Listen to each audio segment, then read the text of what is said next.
बाद में एक क्रिमिनल प्रोसीडिंग के फ्लो चार्ट का, जिसमें पहले अपराध होगा, उसके बाद इन्फॉर्मेशन एक पुलिस स्टेशन में दी जाएगी, उसके बाद इन्वेस्टिगेशन होगी, इन्वेस्टिगेशन के बाद अरेस्ट होगा, अरेस्ट के बाद प्रोडक्शन जो है वो मजिस्ट्रेट के सामने लाया जाएगा। फिर completion of investigation and chargesheet होगी, उसके बाद टेकिंग कॉग्निजेंस बाय मजिस्ट्रेट कि उसने कोई अपराध किया है नहीं किया है, उसके ऊपर अपराध बनता है भी या नहीं बनता है, ये सब उसमें दिया जाएगा। वो कॉग्निजेंस ले भी सकता है और नहीं भी ले सकता है। अगर उसे ये लगता है कि अपराध किया है तो वो कॉग्निजेंस ले सकता है, उसे लगता है कि अपराध नहीं किया है तो वो कॉग्निजेंस नहीं ले सकता है। उसके बाद फ्रेमिंग ऑफ चार्ज होंगी। अगर वो ये कहता है, जो अपराधी है, जो आरोपी है, जो अक्यूज्ड है, वो ये कहता है कि मैं अपने जुर्म को कबूल करता हूँ, तो उसे वहीं पर ही सज़ा दे दी जाएगी, उसका ट्रायल नहीं चलेगा। अगर वो ये कहता है कि मैं अभी प्ली ऑफ गिल्टी नहीं करता हूँ, तो उसे फ्रेमिंग ऑफ चार्ज, उसको चार्ज बनाए जाएंगे। जो उसने अपराध किए हैं, जो चार्जशीट में चार्ज लगाए गए हैं, वो सब चार्ज लगेंगे उसके ऊपर, या जो मजिस्ट्रेट चार्ज लगाना चाहें उस चार्जशीट को देख के वो लगा सकता है।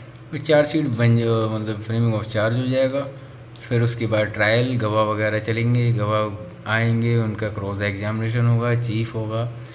ये सब हमें BNS और BNS में पढ़ने के लिए मिलेंगे।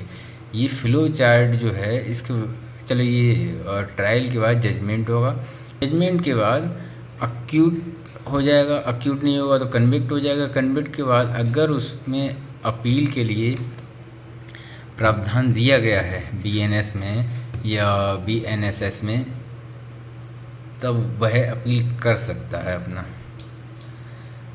लेकिन इसमें एक चीज़ है, ये पूरा फ्लो चार्ट में बता क्यों रहा हूँ, मैं इसलिए बता रहा हूँ आपको क्योंकि आगे जो भी सेक्शन होंगे, जो भी सेक्शन पढ़े जाएंगे, वो इसी बेस पे पढ़े जाएंगे कि अपराध कहाँ से स्टार्ट होता है, और इसी बेस पे एग्जामिनर जो है वो क्वेश्चन पूछता है।